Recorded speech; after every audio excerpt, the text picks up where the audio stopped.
السلام عليكم ورحمة الله وبركاته.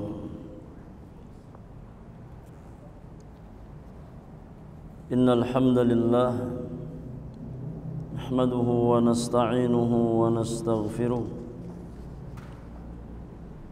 ونعوذ بالله من شرور أنفسنا وسيئات أعمالنا.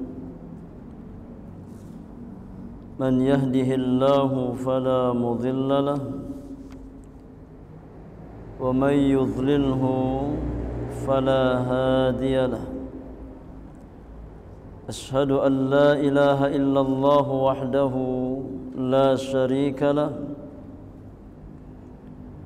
وأشهد أن محمدا عبده ورسوله لا نبي بعده.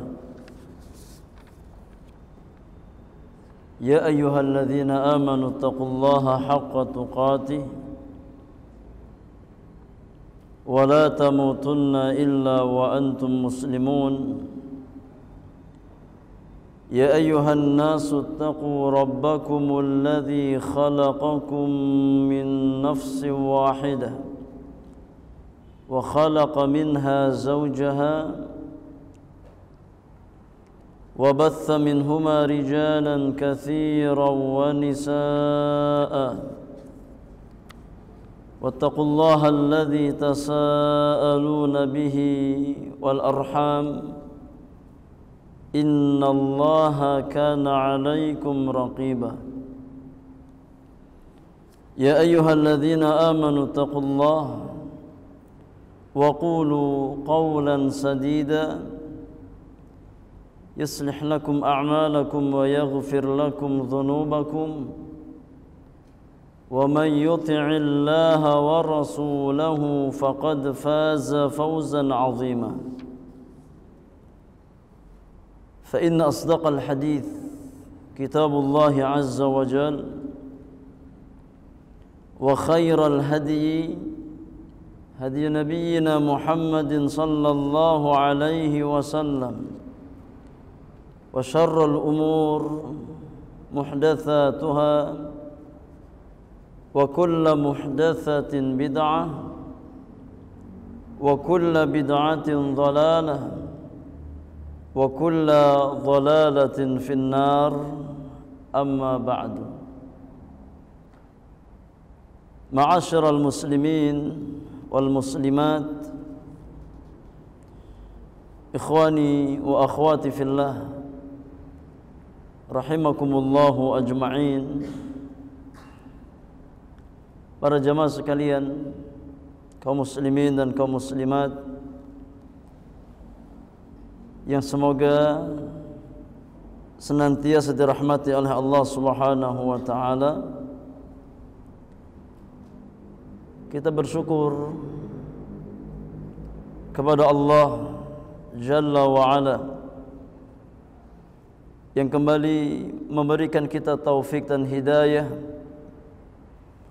untuk bisa bermajlis kembali di tempat yang mulia ini, di salah satu rumah dari rumah-rumah Allah Subhanahu wa taala, dalam rangka bertaqarrub kepadanya,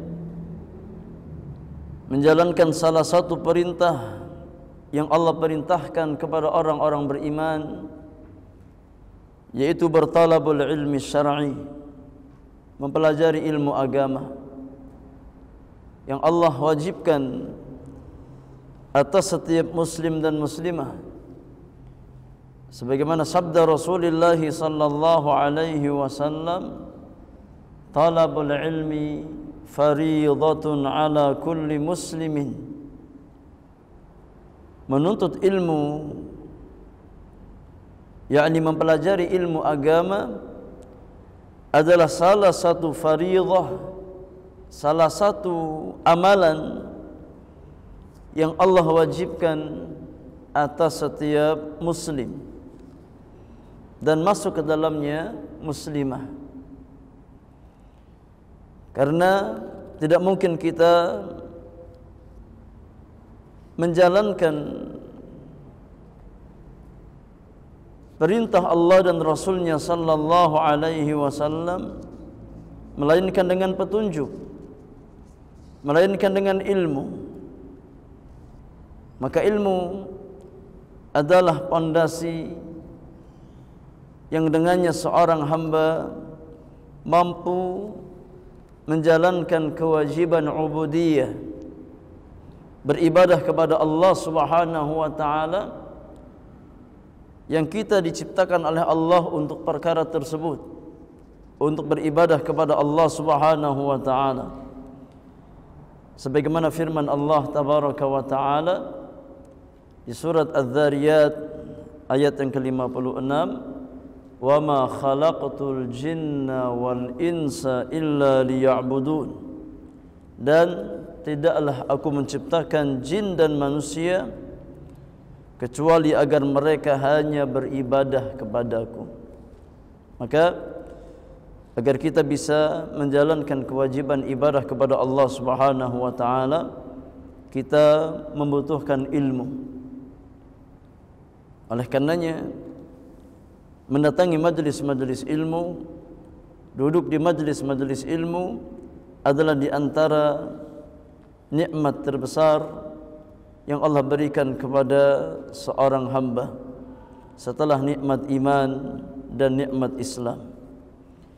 Salawat dan salam semoga senantiasa tercurahkan kepada qudwah hasanah orang-orang beriman, Nabi kita Muhammad sallallahu alaihi wasallam, kepada keluarga beliau, kepada sahabat-sahabat beliau, dan kepada setiap umat Rasulullah sallallahu alaihi wasallam yang senantiasa berusaha untuk istiqamah berjalan di bawah naungan petunjuk dan hadyu Rasulullah sallallahu alaihi wasallam.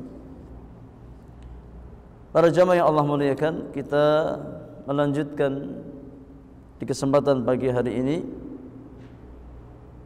pembahasan rutin kita di dalam membahas kitab Umdatul Ahkam, buah karya Al-Imam Al-Hafidh Abdul Ghani Al-Maqdisi rahmatullahi ta'ala alaihi rahmatan wasi'atan. Kita masih membahas kitabus salah, babul qiraati fis salah, dan insyaallah di kesempatan pagi hari ini kita masuk hadis yang terakhir yang penulis bawakan terkait dengan masalah al-qiraah fis salah, bacaan di dalam salat. Itu hadis yang ke-7 di dalam babul qiraah fis salah, atau hadis yang ke-100 dalam kitab Umdatul Ahkam. Sebuah hadis yang datang dari jalan sahabat yang mulia, khadimu Rasulullah sallallahu alaihi wasallam, seorang sahabat yang dijuluki sebagai khadim Rasulullah, pelayan Rasulullah sallallahu alaihi wasallam. Itu sahabat Anas bin Malik radhiyallahu ta'ala anhu wa ardhah. Kata Anas bin Malik, anna an-nabiyya sallallahu alaihi wasallam wa Aba Bakrin wa Umar radhiyallahu anhuma kanu yaftatihuna as-salata bi alhamdulillahi rabbil alamin. Kata Anas bin Malik bahwasannya dahulu Nabi sallallahu alaihi wasallam, demikian pula Abu Bakar As-Siddiq radhiyallahu anhu dan Umar bin Khattab radhiyallahu taala anhu, mereka mengawali ya salat mereka. Ini maksudnya bacaan, mengawali bacaan salat mereka dengan alhamdulillahi rabbil alamin, ya, dengan membaca surat Al-Fatihah. Wa fi riwayatin, hadis yang pertama tadi dikeluarkan oleh Al-Imam Al-Bukhari di dalam sahihnya.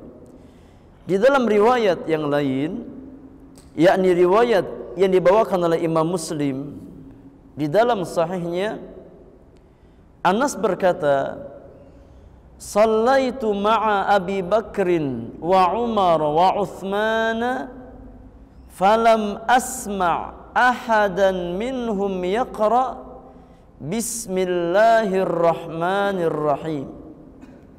Kata Anas bin Malik, ya, aku pernah ikut salat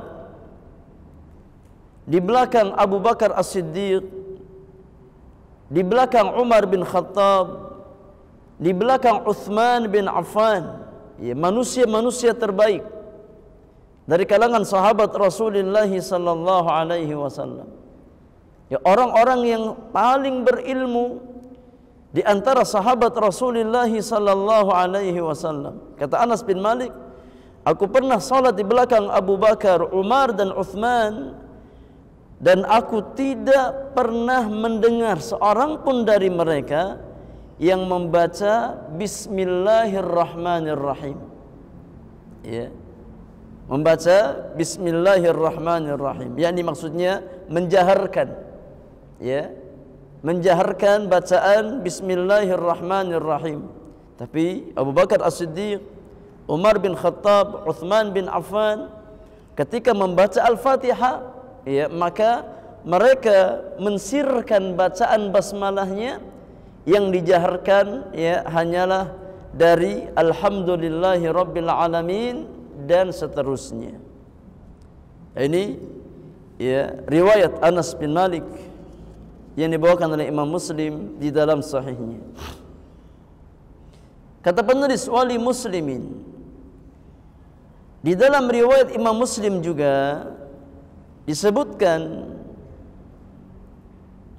"Shallaitu khalfan Nabi sallallahu alaihi wasallam wa Abi Bakrin wa Umar wa Uthman radhiyallahu anhum." Kata Anas bin Malik, aku pernah ikut salat bermakmum di belakang Nabi sallallahu alaihi wasallam dan juga Abu Bakar, Umar dan Uthman radhiyallahu anhum. Aku bermakmum di belakang mereka semuanya. Fakanu yastaftihuna as-salata bi alhamdulillahi rabbil alamin la yadhkuruna bismillahirrahmanirrahim fi awwali qiraatin wala fi akhiriha. Kata Anas bin Malik, aku salat di belakang Nabi, di belakang Abu Bakar, di belakang Umar dan Uthman. Maka ketika mereka memulai bacaan di dalam salat mereka, mereka mulai langsung dengan membaca, ya, menjaharkan Alhamdulillahi Rabbil Alamin. Dan mereka tidak menyebutkan secara jahar, ya, Bismillahirrahmanirrahim, baik di awal bacaan ataupun di akhir bacaan. Maksudnya, baik ketika membaca Al-Fatihah ataupun ketika membaca, ya, membaca surat setelah Al-Fatihah, ya. Tapi mereka langsung membaca Alhamdulillahi Rabbil Alamin dan langsung membaca surat tanpa menjaharkan, ya, basmalah sebelumnya. Para jamaah yang Allah muliakan, Al-Imam Al-Hafidh Abdul Ghani Al-Maqdisi rahimahullahu ta'ala membawakan hadis Anas bin Malik di akhir bab Al-Qira'ah, di akhir bab tentang bacaan di dalam salat, untuk mengisyaratkan, ya, bahwasannya di antara sunnah terkait dengan bacaan di dalam salat adalah seseorang mensirkan bacaan basmalahnya, sebagaimana disebutkan dari hadis Anas bin Malik radhiyallahu taala anhu wa ardhah. Ya. Terkait dengan membaca basmalah di dalam salat, ada dua pendapat di antara para ulama. Ya. Sebagian ulama berpendapat tidak disyariatkan membaca basmalah ketika kita membaca Al-Fatihah, ya, ataupun membaca surat di dalam salat kita. Dan ini pendapat Imam Malik. Ya, pendapat Imam Malik bin Anas, bahwasannya basmalah tidak disyariatkan, ya, untuk dibaca di dalam salat, baik ketika membaca Al-Fatihah ataupun surat. Dan ini pendapat Imam Malik bin Anas radhiyallahu taala anhu wa ardhah. Ya. Di antara dalilnya adalah hadis, ya, Anas bin Malik ini. Hadis Anas bin Malik ini tidak disebutkan, ya, bacaan basmalah. Sedangkan jumhur para ulama, Al-Imam Abu Hanifah, Al-Imam Asy-Syafi'i, dan Imam Ahmad, serta para ulama yang lainnya, mereka berpendapat bahwasannya membaca basmalah itu perkara yang disyariatkan, ya, baik di dalam salat ataupun di luar salat. Ya. Ini pendapat jumhur para ulama, bahwasannya membaca basmalah di dalam salat itu perkara yang disyariatkan. Ya. Hanya saja jumhur para ulama sendiri ada khilaf di antara mereka, apakah yang disyariatkan terkait basmalah itu dijaharkan atau disirkan. Maka pendapat Imam Asy-Syafi'i, ya, madhab Imam Asy-Syafi'i berpendapat bahwasannya yang disunnahkan adalah menjaharkan basmalah, ya, baik ketika membaca Al-Fatihah ataupun, ya, surat selain Al-Fatihah. Ini pendapat Al-Imam Asy-Syafi'i, ya, menjaharkan bacaan basmalah di dalam salat ataupun di luar salat ketika kita membaca Al-Qur'anul Karim. Sedangkan pendapat Al-Imam Abu Hanifah dan pendapat Imam Ahmad, ya, adalah mensirkan basmalah di dalam salat. Ya. Baca basmalah tapi disirkan. Ya, tidak dijaharkan. Ini mazhab para ulama dalam masalah membaca basmalah di dalam salat. Ya. Ada yang mengatakan tidak disyariatkan secara mutlak, seperti pendapat Imam Malik. Ada yang mengatakan disyariatkan, seperti pendapat jumhur para ulama. Kemudian mereka ada dua pendapat. Sebagian ulama berpendapat dijaharkan, itu yang sunnah, sebagaimana pendapat Al-Imam Asy-Syafi'i. Sebagian mengatakan yang sunnah adalah disirkan, tidak dikeraskan suaranya, dibaca tapi pelan. Ini pendapat Abu Hanifah dan pendapat Imam Ahmad. Ya. Al-Imam Ibnu Qudamah di dalam kitabnya Al-Mughni, beliau mengatakan, kata Imam Ibnu Qudamah, wala takhtalifu riwayatu an Ahmad annal jahra biha ghairu masnun. Kata Imam Ibnu Qudamah, tidak ada khilaf dari pendapat yang diriwayatkan dari Imam Ahmad. Ya, tidak ada khilaf di antara ulama mazhab Hanabilah, mazhab Imam Ahmad, bahwasannya riwayat Imam Ahmad tentang masalah basmalah, beliau berpendapat annal jahra biha ghairu masnun, bahwasannya menjaharkan basmalah bukan sunnah, ya, bukan perkara yang disunnahkan. Kemudian beliau membawakan perkataan Imam At-Tirmidzi, wa qala At-Tirmidzi wa alaihi al-amalu inda aktsari ahli al-ilmi min ashabin nabi wa man ba'dahum min at-tabi'in minhum Abu Bakr wa Umar wa Uthman wa Ali. Kata Imam Tirmidzi rahimahullah, dan pendapat inilah membaca basmalah tapi tidak dijaharkan, inilah yang dikerjakan oleh mayoritas para sahabat, ya, mayoritas para tabi'in, seperti yang dilakukan oleh Abu Bakar As-Siddiq, Umar bin Khattab, Uthman bin Affan, dan Ali bin Abi Thalib radhiyallahu taala anhum ajma'in. Ya. Maka wallahu alam, ya, pendapat yang tepat dalam masalah ini, ya, bahwasannya yang afdal, ya, yang utama adalah mensirkan basmalah dalam salat. Meskipun di dalam salat-salat jahriyah. Ya. Namun sesekali dibolehkan untuk menjaharkan. Ya, boleh untuk menjaharkan berdasarkan ya sebagian riwayat yang datang dalam masalah ini. Tapi kebanyakan dari sunnah Rasulullah sallallahu alaihi wasallam, beliau ya mensirkan bacaan basmalahnya. Syekh Abdul Aziz Ibn Abdullah bin Baz rahimahullahu taala, ketika beliau ditanya tentang hukum menjaharkan basmalah di dalam salat, ya, apa hukum menjaharkan basmalah dalam salat? Kata Syekh Abdul Aziz Ibn Baz rahimahullahu taala, la mani' minal jahri bil basmalati walakinna sirra biha afdalu. Kata beliau, tidak masalah ya seorang imam menjaharkan basmalah di dalam salatnya, tidak masalah, tidak mengapa. Karena memang ada pendapat para ulama seperti itu. Ya. Dan mereka berhujjah dengan beberapa dalil dari sunnah Nabi sallallahu alaihi wasallam. Walakinna sirra biha afdalu.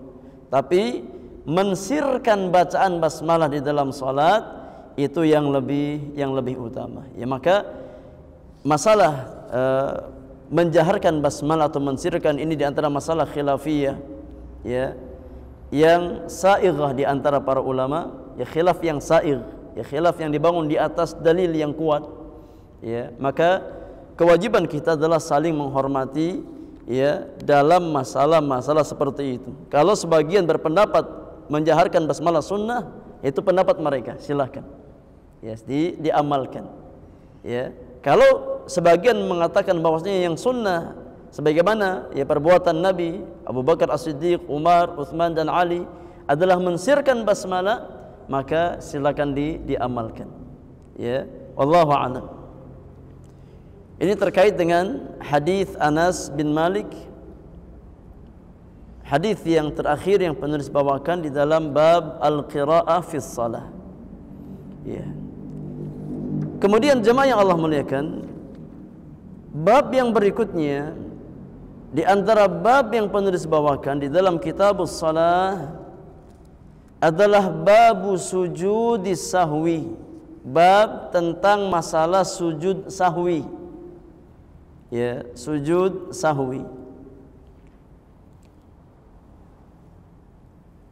As-sahwu di dalam bahasa Arab itu artinya an-nisyan, lupa. Ya, saha yashu artinya nasya yansa, artinya lupa. Ya, saha yashu sahwan artinya nasya yansa nisyanan. Ya.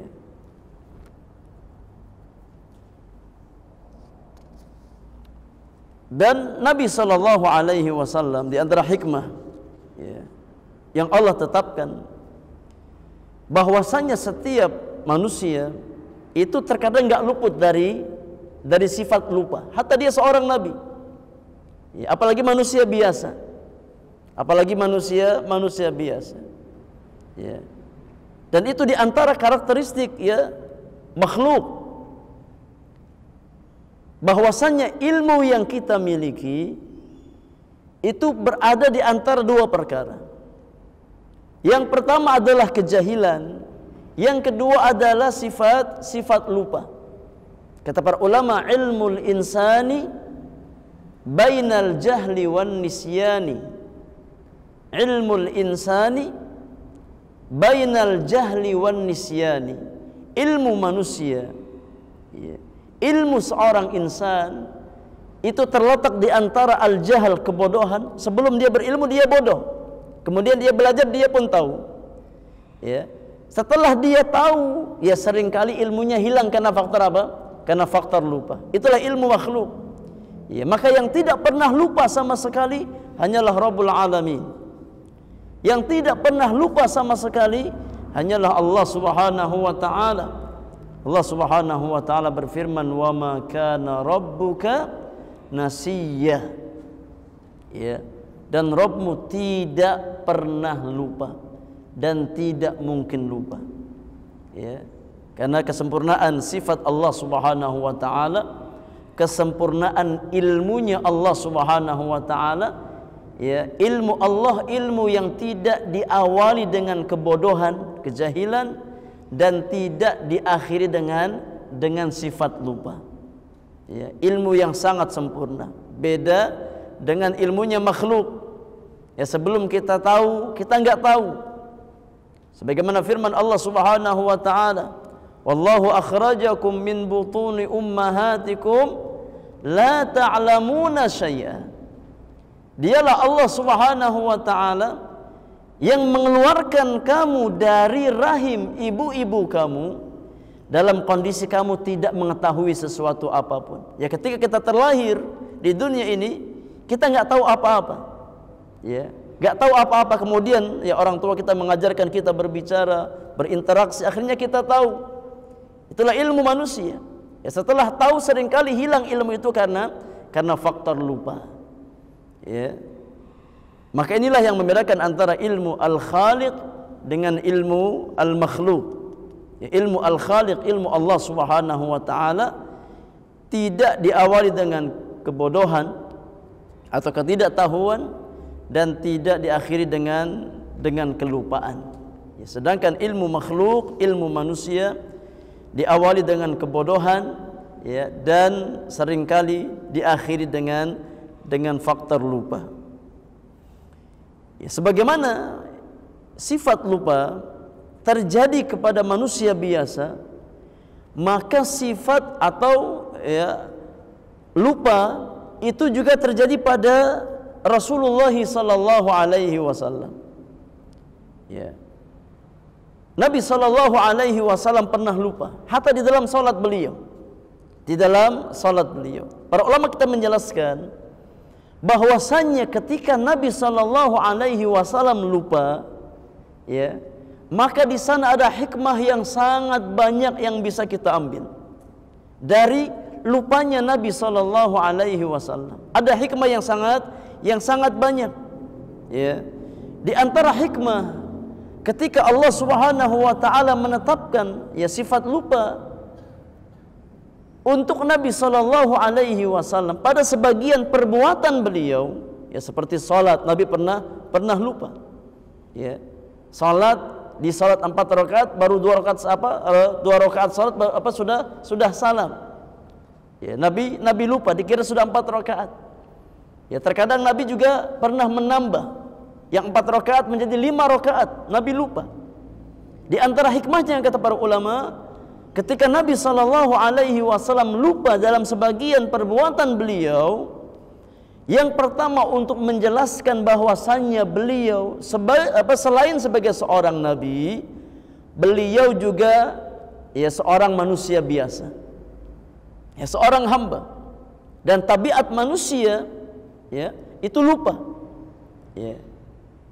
Untuk menjelaskan bahwasannya Rasulullah sallallahu alaihi wasallam setinggi apapun derajat beliau adalah seorang nabi, beliau seorang rasul, beliau adalah seorang ulul azmi di antara rasul-rasul Allah Subhanahu wa taala. Beliau adalah Khalilur Rahman.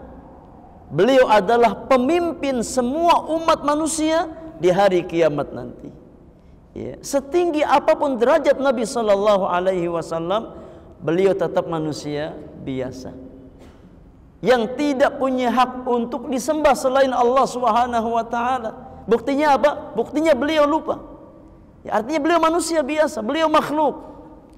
Di antara ciptaan Allah Subhanahu wa taala yang tidak layak untuk diangkat kepada maqam ilahiyah. Ya, tidak layak untuk diangkat kepada derajat ketuhanan. Ya, makanya kata Nabi sallallahu alaihi wasallam, "La tutruni kama atratin nasara Isa bin Maryam." Jangan kalian menyanjung aku secara berlebihan sebagaimana orang-orang Nasrani menyanjung Isa bin Maryam secara berlebihan sampai menjadikan Isa sebagai apa? Sebagai satu di antara 3 Tuhan. Ya. Kata Nabi yang mulia, "Innama ana 'abdun faqulu 'abdullahi wa rasuluh." Aku hanyalah seorang hamba. Ya, maka ucapkan Muhammad adalah seorang hamba dan utusan Allah Subhanahu wa taala. Ini di antara hikmah. Ketika Allah Subhanahu wa taala menetapkan ya sifat lupa pada Nabi sallallahu alaihi wasallam ya untuk menjelaskan bahwasanya beliau adalah manusia biasa. Ya, yang tidak berhak untuk dipertuhankan selain Allah Subhanahu wa taala. Yang membedakan jamaah antara lupanya Nabi dengan lupanya manusia biasa, ya, lupanya Nabi sallallahu alaihi wasallam itu langsung diingatkan oleh Allah. Ya, karena Rasulullah sallallahu alaihi wasallam punya sifat ismah, kemaksuman. Ya, tidak mungkin beliau akan dibiarkan di atas kesalahan. Ketika Nabi sallallahu alaihi wasallam berbuat kekeliruan, ya, berbuat kesalahan, ketika Nabi lupa sesuatu, maka langsung diingatkan oleh Allah Subhanahu wa taala. Ya, karena itu di antara konsekuensi kemaksuman yang dimiliki oleh Nabi sallallahu alaihi wasallam. Adapun manusia biasa maka tidak punya sifat ismah. Ya, tidak punya sifat yakni ismah, bebas dari kesalahan. Ya, bebas dari kealpaan. Kemudian di antara hikmah kata para ulama, ketika Nabi sallallahu alaihi wasallam dijadikan lupa oleh Allah Subhanahu wa taala, di antara hikmahnya adalah untuk memberikan syariat kepada umatnya. Ya. Di balik lupanya Nabi, di sana ada syariat untuk umat beliau. Ya. Bayangkan kalau seandainya Nabi SAW nggak pernah lupa di dalam salatnya, ya kemudian ya tidak pernah Nabi salam sebelum sempurna, nggak pernah Nabi menambah rakaat di dalam salatnya, ya maka kita nggak pernah tahu apa yang kita lakukan kalau kita salah dalam salat kita. Ya kalau kita kurang dalam salat, apa kita lakukan kita nggak tahu. Kalau kita menambah dalam salat kita, ya, dan Nabi nggak pernah mencontohkan, kita nggak pernah tahu. Ya, maka Nabi sallallahu alaihi wasallam sekalipun beliau lupa, maka di dalam lupanya Nabi ada syariat untuk umatnya. Ya, ada syariat agar kita tahu kalau seandainya kita salam sebelum menyempurnakan rakaat, apa yang kita lakukan kita tahu. Agar kita tahu kalau seandainya kita menambah jumlah rakaat di dalam salat kita, kita tahu apa yang harus kita lakukan. Ya, maka di antara ketentuan Allah Subhanahu wa taala, Allah yang menakdirkan lupa untuk nabinya dalam sebagian amal perbuatan, ya, agar bisa menjadi syariat bagi umat beliau. Ketika mendapatkan kondisi yang sama, ya, imam mengurangi salat kita atau menambah jumlah rakaat di dalam salat kita secara tidak sengaja, ya, agar kita tahu apa yang harus kita lakukan. Nah, kemudian jamaah yang Allah muliakan, di antara hikmah juga kata para ulama dari lupa yang terjadi pada Nabi sallallahu alaihi wasallam sebagai bentuk at-ta'ziyah wa tasliyah, untuk menguatkan dan menghibur hati orang-orang beriman. Ketika dia berbuat kesalahan karena faktor lupa, ya, maka dia ingat kalau seandainya dia manusia biasa lupa, maka wajar, ya, karena kita punya panutan Rasulullah sallallahu alaihi wasallam, ternyata beliau pernah lupa di dalam salat beliau, ya. Maka kita tidak akan, ya, yakni terlalu bersedih hati, ya, atas apa yang kita lakukan dari kesalahan karena lupa kita, ya, sebagai bentuk takziah kata para ulama wa tasliyah, ya, menguatkan hati orang-orang beriman, menghibur hati orang-orang beriman ketika dia melakukan kesalahan, ya, karena faktor lupanya. Kemudian para jamaah yang Allah muliakan, ketika kita membahas tentang masalah sujud sahwi, ya, di dalam salat, maka para ulama kita menjelaskan bahwasannya sujud sahwi itu disyariatkan karena satu dari 3 sebab. Ya, ada 3 sebab yang menyebabkan seseorang melakukan sujud sahwi. Yang pertama adalah sebab ziyadah, ada tambahan ya di dalam salatnya. Ada satu tambahan di dalam salatnya yang dia lakukan karena faktor lupa, ya bukan karena kesengajaan. Ketika seseorang dia dengan sengaja menambah ya salatnya, maka salatnya otomatis batal dan tidak sah. Ya. Tapi terkadang seseorang dia menambah salat maghrib harusnya 3 rakaat, dia bangkit rakaat keempat, dia kerjakan 4 rakaat secara tidak sengaja, maka ada tambahan. Maka ketika seseorang dia menambah sesuatu di dalam salatnya, ya, maka disyariatkan untuk melakukan sujud sahwi di akhir salatnya. Ya. Kemudian yang kedua, di antara sebab sujud sahwi adalah an-naqsu, kekurangan di dalam salat. Ya, ada sesuatu yang kurang dalam salat kita. Ya, seperti meninggalkan tasyahud awal. Ya, dari rakaat kedua ketika sujud ya langsung bangkit ke rakaat yang ketiga, enggak pakai tasyahud awal, maka dia kurang tasyahud awal. Ya, atau seseorang dia salam sebelum sempurna.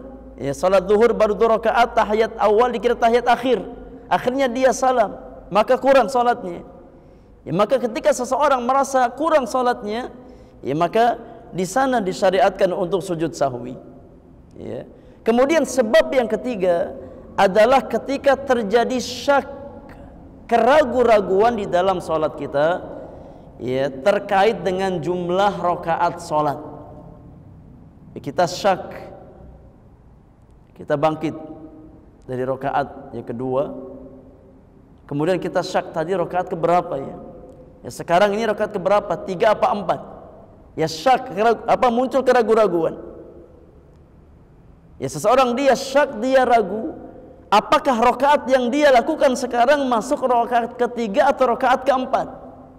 Maka ketika seseorang dia syak terkait dengan jumlah rakaat yang dia lakukan, ya, maka solusinya kata para ulama adalah ambil bilangan yang paling kecil. Ya kalau dia ragu antara 3 atau 4, ya syak antara 3 atau 4, maka anggap ya dia baru 3 rakaat. Sedangkan yang lebih dari 3 itu syak hukumnya. Ya. Maka dia ambil yang paling kecil. Kemudian di akhir ya salat dia melakukan sujud sahwi.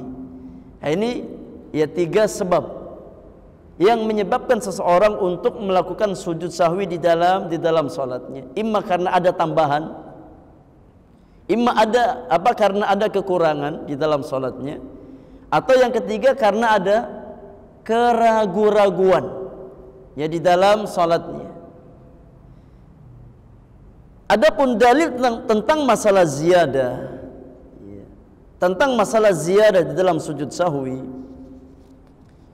ya, di antaranya adalah hadis Abdullah bin Mas'ud radhiyallahu taala anhu wa ardhah. Dalam hadis yang dikeluarkan oleh Imam Muslim, ya, dalam hadis yang dikeluarkan oleh Imam Muslim.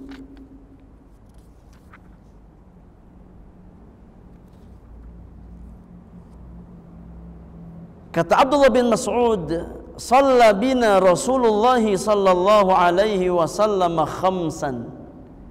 Suatu hari Nabi sallallahu alaihi wasallam salat bersama kami ya, sebanyak 5 rakaat. Jadi salat yang asalnya 4 rakaat, Nabi kerjakan sebanyak 5 rakaat. Ada 1 rakaat tambahan ya di dalam salat beliau. Falamma infatala tawaswasal qaumu bainahum. Ketika Nabi ya sudah ya selesai dari salatnya, ya, maka manusia saling ngomong satu sama lain. Ya, sahabat merasa kok salat Nabi ada tambahan, nggak kayak biasanya. Maka manusia saling berbicara satu sama lain, ya, tentang salat tersebut. Faqala, maka ketika Nabi SAW mendapati sahabatnya saling berbincang satu sama lain, ya, Nabi bertanya, "Masya'nukum?" Ada apa kalian? Kok saling ngobrol? Ya seolah-olah ada sesuatu yang kalian ingkari. Kata para sahabat, "Ya Rasulullah, hal zida fis salati syai'un?" Ya Rasulullah, apakah memang ada syariat tambahan? Ya kalau salat itu sudah ditambah jumlah rakaatnya. Yang tadinya 4 rakaat menjadi 5 rakaat ya Rasulullah. Apakah memang ada tambahan baru di dalam salat kita? Kata Nabi sallallahu alaihi wasallam, "Lah, salat normal, kondisi biasa. 3 rakaat, 3 rakaat, 4 rakaat, 4 rakaat." Ya, enggak ada tambahan baru kata Nabi sallallahu alaihi wasallam. Qalu, kata para sahabat, "Fa innaka qad shallaita khamsan." Kalau begitu ya Rasulullah, tadi engkau salatnya 5 rakaat. Ya. Tadi engkau salat sebanyak 5 rakaat. Ada tambahan 1 rakaat ya Rasulullah. Fatala thumma sajada sajdataini thumma sallam. Ya. Maka ketika Nabi diingatkan, maka Nabi langsung ambil posisi lagi, menghadap ke arah kiblat. Kemudian Nabi sallallahu alaihi wasallam melakukan sujud sahwi. Ya, sebanyak 2 kali sujud, kemudian Nabi salam. Ya, ini di antara dalil yang menunjukkan bahwasanya sujud sahwi disyariatkan kapan? Ketika ada tambahan di dalam salat. Ketika Nabi diingatkan bahwasanya beliau salat 5 rakaat oleh sahabat-sahabat beliau, maka beliau langsung memposisikan diri beliau kembali ke arah kiblat, kemudian langsung sujud 2 kali sujud, yaitu sujud sahwi. Kemudian Nabi tutup dengan salam. Adapun sebab yang kedua, sujud sahwi disyariatkan ketika ada kekurangan di dalam salat kita. Maka sebab kedua ini yang penulis bawakan dari hadis Abu Hurairah radhiyallahu anhu dan hadis Abdullah bin Buhainah. Ini di antara dalil yang menunjukkan bahwasannya sujud sahwi itu disyariatkan ketika seseorang ada yang kurang di dalam salatnya. Nanti akan kita baca hadisnya. Ya, ini 2 hadis yang penulis bawakan terkait dengan sebab yang kedua, adanya kekurangan di dalam salat. Ya. Nanti akan kita baca hadisnya. Sedangkan sebab yang ketiga adalah syak. Asyak, yakni terjadi keraguan-raguan. Ketika seseorang sedang salat kemudian dia ragu, ya. Apakah dia sudah 3 rakaat atau 4 rakaat? Ya. Maka dia mengambil bilangan yang paling kecil, ya.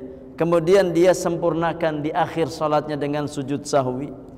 Berdasarkan hadis yang datang dari jalan Abu Sa'id Al-Khudri radhiyallahu anhu wa ardha, yang dikeluarkan oleh Imam Muslim di dalam sahihnya. Rasulullah sallallahu alaihi wasallam bersabda,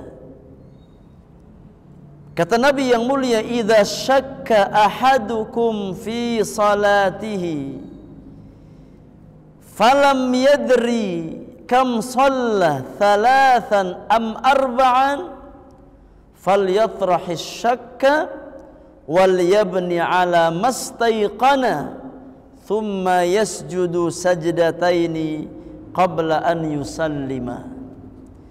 Kata Nabi sallallahu alaihi wasallam, apabila salah seorang dari kalian syak di dalam salatnya, timbul keraguan-raguan di dalam salatnya, ya, dan dia sama sekali nggak tahu, ya, syak, apakah dia sudah salat 3 rakaat atau 4 rakaat? Kata Nabi yang mulia, maka buanglah keraguan-raguannya, bangun di atas sesuatu yang yakin. Dan sesuatu yang yakin, kata para ulama, adalah bilangan yang paling kecil. Itu yang yakin. Ya, maka buang keraguan-raguannya, ya, kemudian bangun di atas apa yang dia yakini, apa yang yakin bagi dirinya. Ya. Kemudian hendaknya dia sujud sebanyak 2 kali sujud sebelum dia salam. Ya, sebelum dia salam. Karena jamaah yang Allah muliakan, ya, keraguan-raguan di dalam salat, ya, itu diantara makar syaitan. Ya, di antara makar syaitan. Ya, dalam hadis yang lain Rasulullah sallallahu alaihi wasallam pernah mengabarkan dalam hadis Bukhari dan Muslim, ya, dari hadis Abu Hurairah radhiyallahu taala anhu wa ardhah, bagaimana ya usaha syaitan untuk memasukkan keraguan-raguan dalam hati seorang hamba. Ya. Kata Nabi sallallahu alaihi wasallam, "Inna ahadakum idza shalla atau idza qama yusalli ja'ahu syaitanu falabbasa alaihi." Sesungguhnya salah seorang di antara kalian apabila dia telah berdiri untuk salat, maka syaitan datang, ya, kepadanya. Syaitan datang menghampirinya, falabbasa alaihi. Ya, kemudian ya syaitan membuat dia ragu. Ya, membuat dia ragu. Diingatkan ini, ingatkan itu. Ya. Diingatkan masalah ini, diingatkan masalah itu oleh syaitan. Ya, terkadang kita di dalam salat kita, ya, kita ingat sesuatu yang sebelumnya kita nggak ingat. Ya. Sebelumnya apa kita nggak ingat. Aduh, di mana nyari nggak ketemu. Ya, nyari barang, nyari dompet, nyari HP. Ya, giliran ketika salat ingat, oh tempatnya di situ. Siapa yang ngingetin? Syaitan. Ya. Ketika kita nyari ya sebelum sholat nggak ketemu, di mana ya kunci mobil, di mana kunci motor. Giliran kita sudah sholat, oh diingetin, oh ternyata di ini. Ya, saya ingat sekarang. Ini di antara perbuatan syaitan. Ya. Sampai-sampai kata Nabi, hatta la yadri kam shalla. Ya, sampai dia lupa berapa rakaat dia sholat. Ya. Kalau sholatnya berjamaah masih aman. Ada siapa? Ada imam. Ya, ikut imam aman. Tapi kalau dia sholat sendirian, nah ini yang repot. Ya, seringkali kita lupa jumlah rakaat ketika kita sholat sendirian. Ya, karena syaitan bermain di situ. Ya, untuk menimbulkan was-was dalam hati seorang mukmin, ya, untuk menimbulkan ketidakkhusyuan dalam salat seorang mukmin. Kata Nabi sallallahu alaihi wasallam, "Fa idza wajada dzalika ahadukum falyasjud sajdataini wa huwa jalis." Maka ketika seseorang mendapatkan kondisi semacam itu, lupa di dalam salatnya, hendaknya dia melakukan ya 2 kali sujud dalam posisi dia duduk. Yang ini maksudnya sujud apa? Sujud sahwi. Ya. Jadi di antara ya sebab kenapa kita seringkali ya syak di dalam salat kita, ya di antara sebabnya adalah ya makar dan tipu daya syaitan. Wallahu a'lam. Tapi kita baca 2 hadis yang penulis bawakan di dalam bab tentang sujud sahwi. Ya. Penulis bawakan 2 hadis di dalam bab sujud sahwi. Hadis yang pertama, an Muhammad bin Sirin an Abi Hurairah radhiyallahu anhu qala. Dari Muhammad bin Sirin dari Abu Hurairah radhiyallahu taala anhu wa ardhah, dalam hadis yang dikeluarkan oleh Al-Imam Al-Bukhari dan Muslim. Kata Abu Hurairah, "Shalla bina Rasulullah sallallahu alaihi wasallam ihda salatai al-'ashiyyi." Rasulullah sallallahu alaihi wasallam pernah salat bersama kami. Ini mengimami para sahabat di salah satu salat asyi. Ya. Al-asyi itu waktu baina zawali syams ila ghurubiha. Itu namanya al-asyi. Ya. Waktu setelah tergelincirnya matahari sampai sebelum terbenam matahari, itu namanya waktu asyi. Ya, namanya waktu al-asyi. Ya. Setelah matahari tergelincir, artinya masuk waktu apa? Masuk waktu zuhur. Ya, karena waktu zuhur dimulai setelah tergelincirnya matahari ke arah barat. Ya. Sampai matahari atau sampai sebelum matahari terbenam. Ya, ketika matahari sudah terbenam, maka sudah masuk waktu apa? Waktu maghrib, bukan asar jamaah. Ya, ketika matahari terbenam, ya, sudah masuk waktu maghrib. Artinya waktu asyi adalah waktu untuk dua salat. Yang pertama salat apa? Salat zuhur, yang kedua salat asar. Ya. Yang pertama salat zuhur, yang kedua salat asar. Itu salat yang dikerjakan pada waktu al-asyi. Ya, salat zuhur terlebih dahulu, kemudian salat asar. Kata Abu Hurairah, Nabi SAW pernah mengimami kami salah satu salat asyi. Artinya ada dua kemungkinan, ima salat zuhur, ima salat asar. Ya. Qala Ibnu Sirin, wa sammaha Abu Hurairah walakin nasitu ana. Abu Hurairah sudah menyebutkan salat itu apa? Apakah zuhur, apakah asar, tapi saya lupa, qadarullah. Ini diantara kejujuran para perawi hadis. Ya, ketika mereka lupa sesuatu yang mereka riwayatkan, mereka jujur mengatakan nasid, saya lupa. Ya. Mereka sebutkan secara global, ya, dan tidak mentakyin, ya, tidak menentukan ketika mereka lupa. Ya. Di dalam riwayat Al-Bukhari dari hadis Imran bin Husain disebutkan bahwasannya salat yang dimaksudkan dari hadis Abu Hurairah di sini adalah salat asar. Ya. Salat yang dimaksudkan dalam hadis Abu Hurairah di sini adalah salat asar. Ya, sebagaimana disebutkan dalam riwayat Imran bin Husain, dikeluarkan oleh Al-Imam Al-Bukhari di dalam sahihnya. Ya. Maka Nabi SAW salat asar bersama sahabat-sahabatnya. Kata Abu Hurairah, fasalla bina rak'ataini thumma sallam. Maka Nabi SAW salat 2 rakaat, ya. Setelah 2 rakaat pertama beliau langsung salam. Ya. Padahal salatnya salat apa?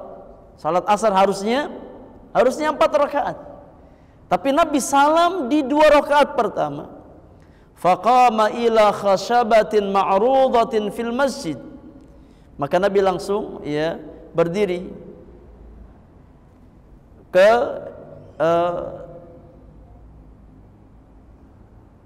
kayu yang ada di dalam masjid. Ya, Nabi berdiri, Nabi bersandar di situ. Fattaka 'alaiha. Nabi bersandar di kayu tersebut. Ka'annahu ghadban. Ya, seolah-olah Nabi sedang marah. Ya, seolah-olah Nabi sedang marah, sedang tidak nyaman hatinya. Wa wada'a yadahu al-yumna 'ala al-yusra wa shabbaka baina asabi'ihi. Nabi meletakkan tangan kanan di atas tangan kirinya dan Nabi SAW mengaitkan jari jemarinya, tasbik. Ya. Nabi SAW meletakkan tangan kanan di atas tangan kiri beliau, ya, dan Nabi mentasbik jari jemarinya. Ini mengaitkan, ya, jari jemari beliau alaihi salatu wassalam. Kata Abu Hurairah, wa kharajatis sar'anu min abwabil masjid. Sebagian sahabat yang mereka terburu-buru keluar, ya, karena hajat mereka keluar dari pintu-pintu masjid. Ya, ini sebagian jamaah sudah ada yang keluar. Ketika Nabi selesai sholat, ya, sebagian mereka keluar. Ya. Faqalu, kemudian sahabat yang lain mengatakan, qasuratis shalah. Ya, saling bertanya satu sama lain, merasa heran. Apakah salat tadi diqasar? Apakah salat asar tadi diqasar? Yang harusnya 4 rakaat menjadi 2 rakaat. Ya, Nabi salam di 2 rakaat pertama. Kata Abu Hurairah, wa fil qaumi Abu Bakrin wa Umar fahaba an yukallimahu. Di tengah-tengah kita ada sosok Abu Bakar As-Siddiq, ada sosok Umar bin Khattab. Ya, orang-orang terdekat dari Nabi SAW, tapi keduanya enggak berani, ya, enggak berani berbicara kepada Nabi SAW. Ya, keduanya enggak berani untuk, ya, menegur Nabi SAW. Padahal ada Abu Bakar, ada Umar bin Khattab radhiyallahu taala anhuma. Wa fil qaumi rajulun fi yadayhi tulun yuqalu lahu dzul yadaini. Dan di tengah-tengah kaum, ya, di tengah-tengah sahabat ada seorang laki-laki yang memiliki, yakni, ciri khas tersendiri pada kedua tangannya. Ya. di mana laki-laki tersebut tangannya panjang, ya, lebih panjang daripada orang yang lainnya. Ya, makanya dia disebut dengan dzul yadain, orang yang punya tangan panjang. Ya, orang yang punya tangan panjang. Ya, apa bentuk fisiknya apa? Panjang tangannya. Dikenal dengan dzul yadain. Ya, dzul yadaini.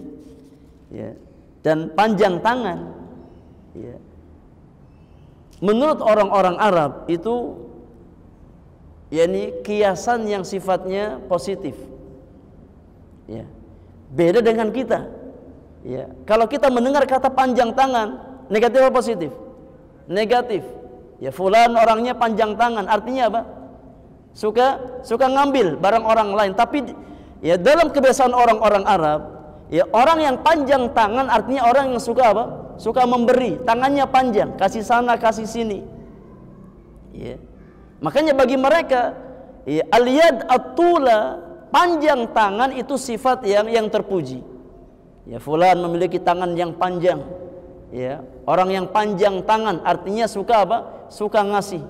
Ya, tangannya ya panjang. Orang yang suka berderma.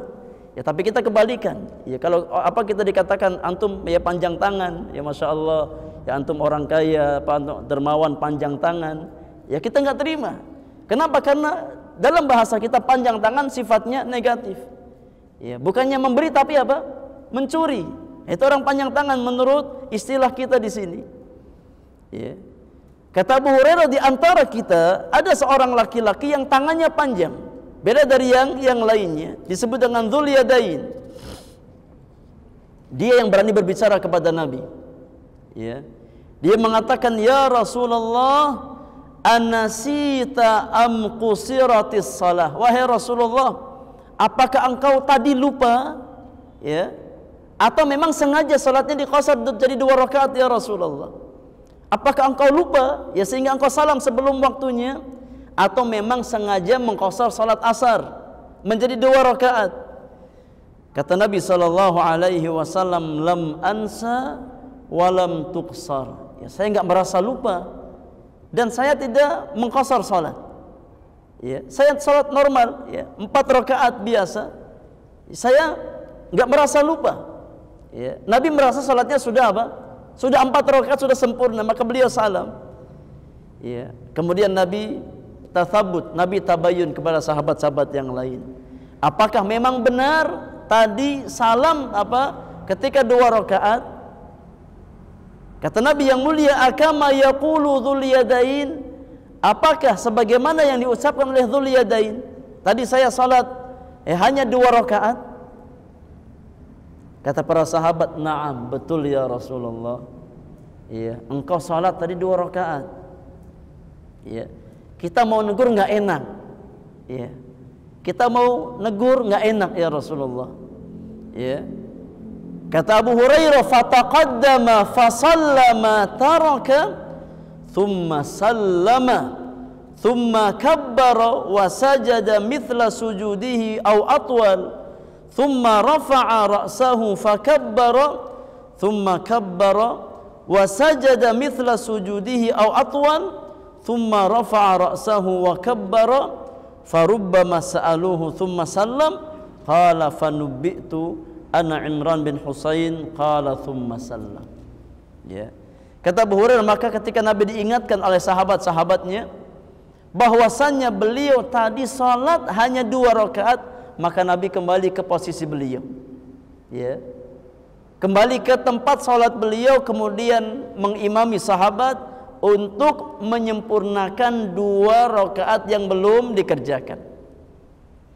Setelah Nabi sallallahu alaihi wasallam ya salam dari 2 rakaat yang terakhir, setelah ditambah 2 rakaat kemudian Nabi salam. Ya, Nabi salam, kemudian Nabi sujud lagi. Ya. Berarti di sini sujud sahwinya setelah salam.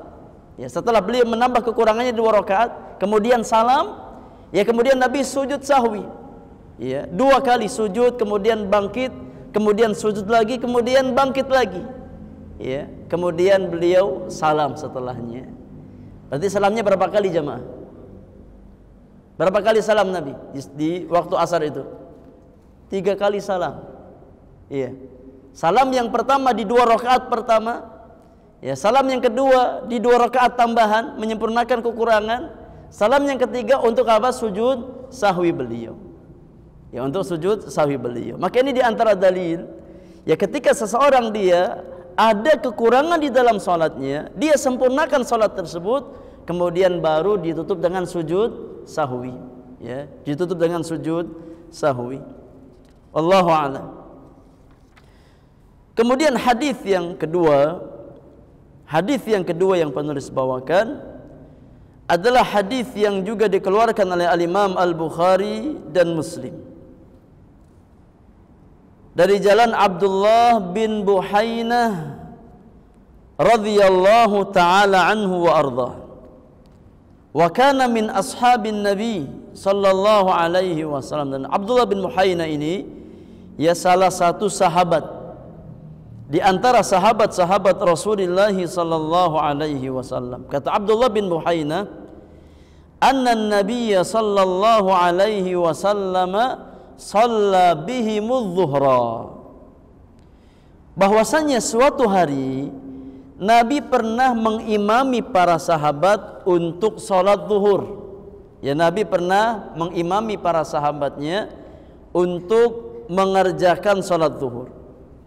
Faqama fi rak'atainil ulayaini wa lam yajlis.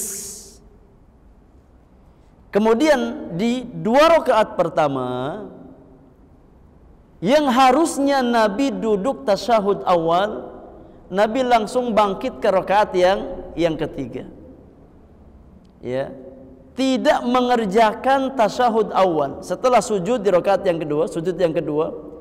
Yang harusnya Nabi tasyahud awal, ya Nabi langsung bangkit naik ke rakaat yang ketiga.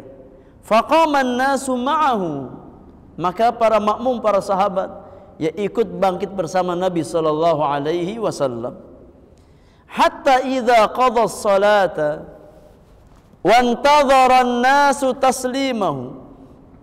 Ya, maka ketika sudah sampai di tahiyat akhir, ya sudah sampai di tahiyat akhir, ketika para sahabat menanti salamnya Nabi sallallahu alaihi wasallam, ya tinggal salam, kabbara wa huwa jalis, Nabi bertakbir lagi. Ya, ketika itu beliau duduk tasyahud akhir, Nabi bertakbir. Fasajada sajdataini qabla an yusallim. Maka Nabi sallallahu alaihi wasallam kemudian sujud sebanyak 2 kali. Ya, sujud sahwi untuk menambal ya tasyahud awal yang beliau tinggalkan. Kemudian setelah 2 kali sujud Nabi baru salam. Ya, Nabi baru salam. Hadis Abdullah bin Buhainah ini menunjukkan bahwasannya Nabi sallallahu alaihi wasallam terkadang juga beliau sujud sahwi sebelum salam. Ya. Sebelum salam, tahiyat akhir, kemudian sujud sahwi 2 kali, kemudian baru apa? Salam. Sedangkan pada hadis Abu Hurairah tadi, Nabi sujud sahwi setelah salam. Ya, tambah dulu 2 rakaat, salam, kemudian baru sujud sahwi, kemudian salam lagi. Ya, kemudian salam lagi. Ya. Dari sini para jamaah yang Allah muliakan, para ulama kita menjelaskan ya bahwasannya terkait dengan kaifiyat sujud sahwi itu ada sa'ah, ada kelapangan. Ya, terkait dengan kaifiyat tata cara sujud sahwi ada kelapangan. Boleh kita lakukan sebelum salam. Ya.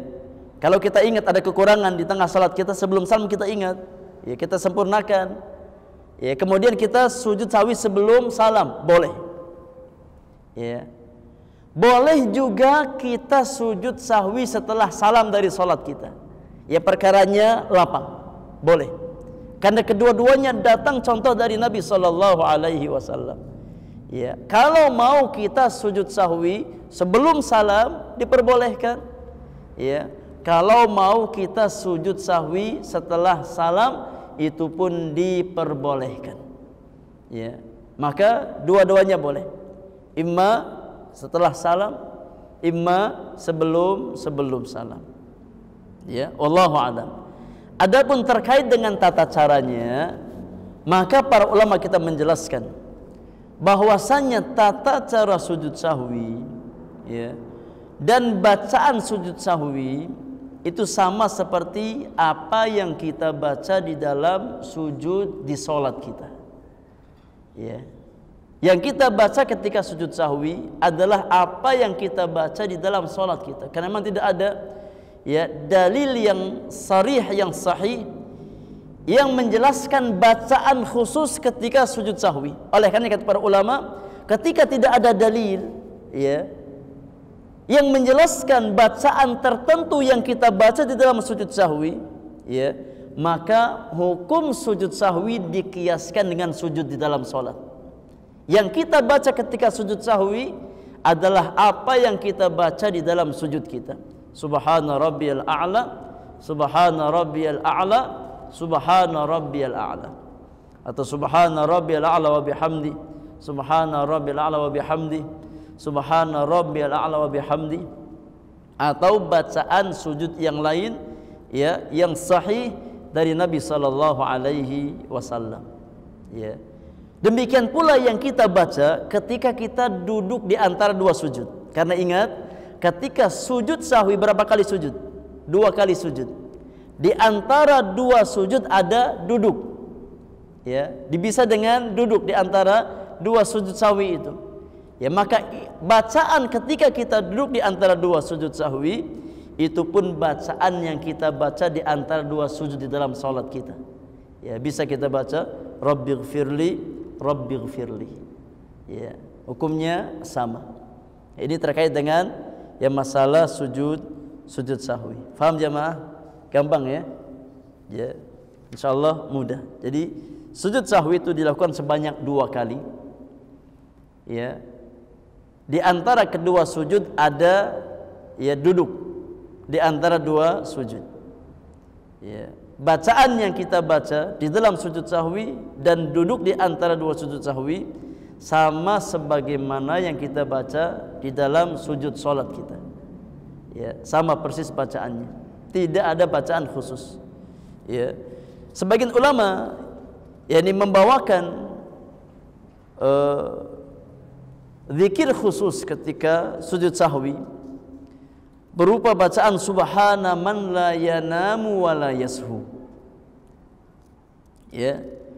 Namun Al-Hafidz Ibnu Hajar Al-Asqalani mengatakan bahwasannya riwayat ini tidak ada asal usulnya dari Nabi sallallahu alaihi wasallam. Ya, tidak sahih dari Nabi sallallahu alaihi wasallam, ya maka hukum asalnya dikiaskan ke sujud ya salat kita. Maka itu yang kita baca. Ya. Coba dipraktekkan. Ya sujud sahwi. Ya. Baik sebelum salam atau setelah salam.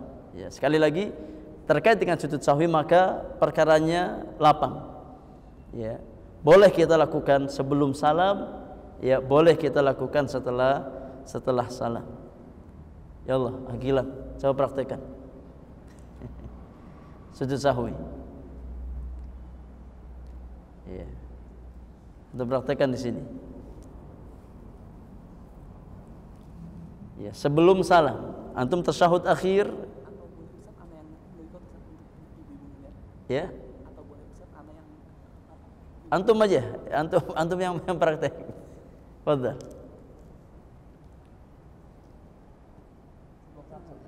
Nah, sebelum salam, coba praktekkan gimana ya sujud sahwi sebelum salam.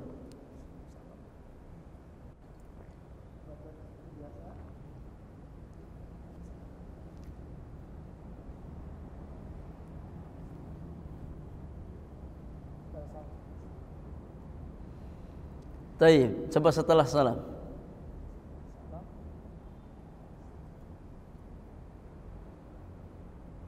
Salam belum tadi? Tadi ini yang sebelumnya tadi.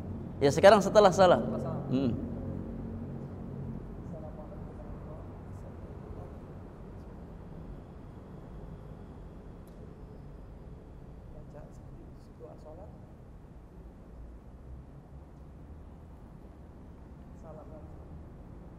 Iya, barakallahu fiik. Jadi setelah sujud yang kedua, kemudian duduk, ya langsung salam, tidak ada bacaan khusus, tidak ada baca tasyahud lagi, ya, tapi langsung duduk kemudian salam, ya, langsung duduk kemudian langsung salam, tidak ada bacaan setelahnya. Yang ada adalah ketika kita sujud baca subhana rabbiyal a'la, subhana rabbiyal a'la, subhana rabbiyal a'la.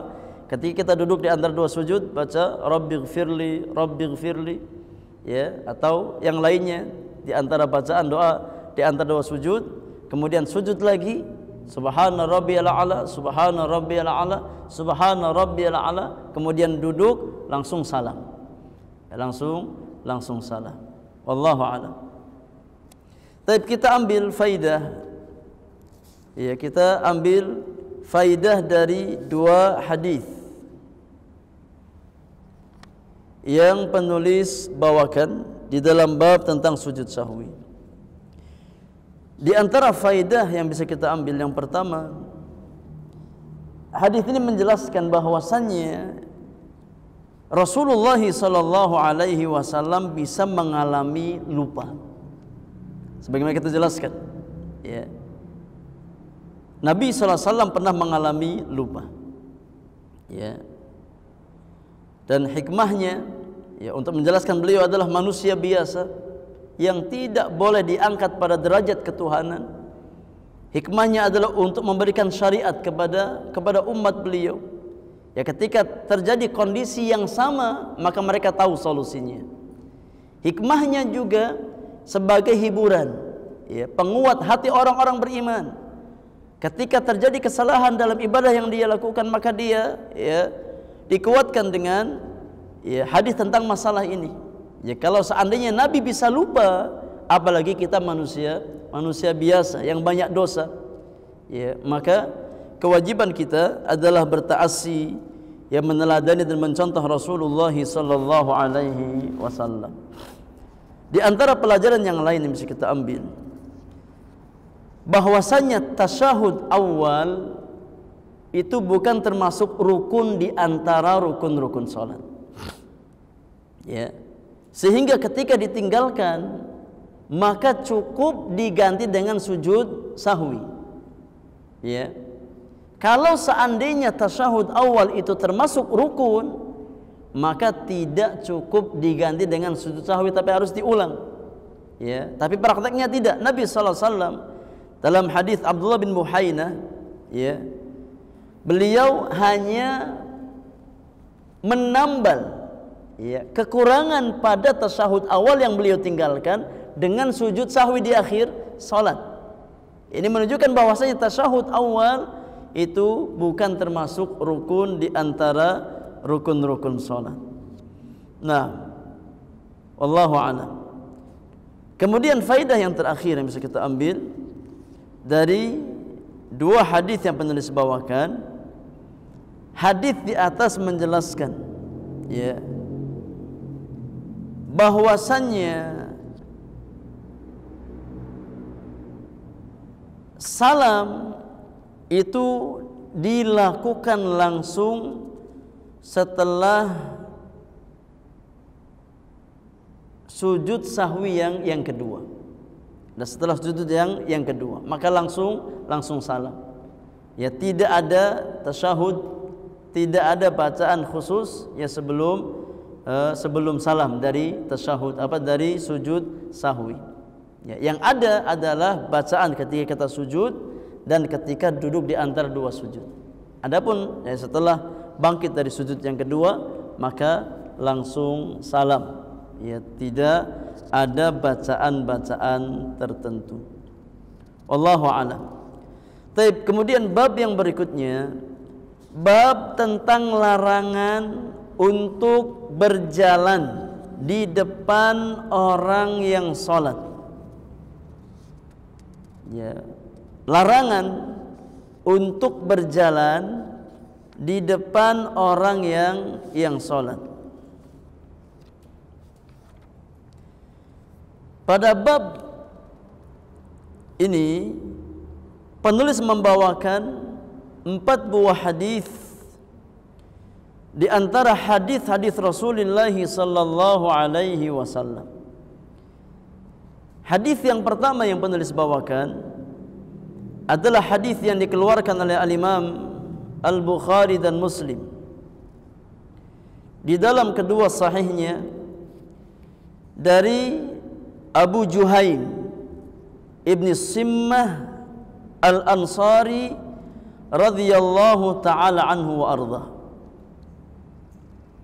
Abu Juhaim Ibn Simmah Al-Ansari radhiyallahu anhu wa ardah, beliau berkata, qala Rasulullah sallallahu alaihi wasallam, Rasulullah sallallahu alaihi wasallam pernah bersabda, "Lau ya'lamul marru baina yaday al-musalli madza 'alaihi minal ithmi lakana an yaqifa arba'ina khairan lahu min an yamurra baina yaday al-musalli." Kata Nabi yang mulia, kalau seandainya orang yang hendak lewat di depan orang salat itu tahu ya besarnya dosa yang akan dia dapatkan, niscaya dia akan memilih ya untuk berdiri selama 40 itu lebih baik daripada dia harus lewat di depan orang yang salat. Ketika seseorang dia tahu ya berapa besar dosa yang akan dia dapatkan ketika dia melewati orang yang sedang sholat, dia akan lebih memilih untuk berdiri ya, meskipun lama dia tahan ya, untuk tidak lewat di depan orang yang sedang sholat. Qala Abu Nadhr, ya, seorang perawi yang bernama Abu Nadhr mengatakan, la adri, saya enggak tahu, qala arba'ina yauman aw syahran aw sanatan. Ya. Apakah Nabi sallallahu alaihi wasallam menyebutkan 40 hari ataukah 40 bulan ataukah 40 tahun? Saya enggak tahu. Ya. Yang jelas bahwasannya dosa yang didapatkan oleh seseorang yang dia menyengaja untuk melewati orang yang sedang sholat di hadapannya, dia sholat, dia lewat di hadapannya, itu dosanya sangat besar. Sampai-sampai Nabi mengatakan lebih baik dia berdiri selama 40, imma 40 hari, imma 40 bulan, imma 40 tahun. Ya, mimbabi at-taghlidh, ya, mimbab al-wa'id, menunjukkan betapa besarnya dosa ya orang yang menyengaja lewat di depan orang yang sholat. Maka hadis yang mulia ini, para jemaah yang Allah muliakan, ya, memberikan kita beberapa pelajaran.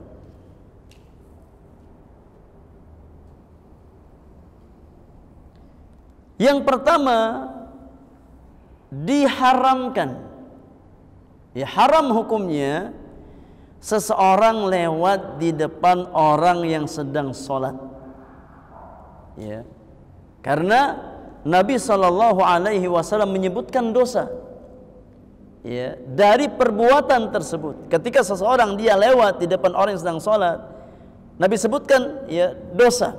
Ini menunjukkan bahwasanya perbuatan tersebut hukumnya apa? Hukumnya haram. Ya, bukan hanya sebatas tanzih atau makruh, tapi hukumnya haram. Ya, hukumnya haram. Maka hendaknya kita ya berusaha untuk tidak melewati orang yang sedang sholat. Dan larangan di sini kata para ulama berlaku ya antara tempat dia sholat, tempat dia berdiri dengan tempat dia sujud. Ya, itu yang dilarang. Ya, tidak boleh kita lewat di depan orang tersebut, ya, yakni ketika dia berdiri di tempat dia berdiri, ya, dan tempat dia sujud. Ya. Itu yang dilarang. Artinya apa? Artinya kalau seseorang dia sudah mengambil sutra, ya, contoh dia ya di tembok, ya, maka jangan kita lewat antara tempat dia berdiri sampai dia sujud. Ya, tapi cari tempat yang lain. Ya. Ketika seseorang dia nggak ada sutra, ya maka kita minimal menghindar dari tempat dia berdiri sampai tempat dia sujud. Cari tempat yang lain. Ya, itu yang dilarang. Ya, kita lewat langsung di hadapan orang tersebut. Ya, antara tempat dia berdiri dan tempat dia sujud. Adapun ya di luar batasan tersebut maka tidak terlarang. Ya contoh seseorang dia sholat di situ, ya di belakang saf yang ke-5 atau ke-6. Dia sholat di situ dan dia nggak pakai sutra. Boleh nggak kita lewat di sini? Jawabannya boleh. Ya tidak terlarang. Ya, yang dilarang adalah antara tempat dia berdiri dan tempat dia sujud. Nggak boleh kita lewati. Cari tempat yang lain. Ya cari tempat-tempat yang lain. Imma di belakang, imma di depan. Yang tidak sampai melewati ya antara orang tersebut ya dengan tempat sujudnya. Wallahu a'lam.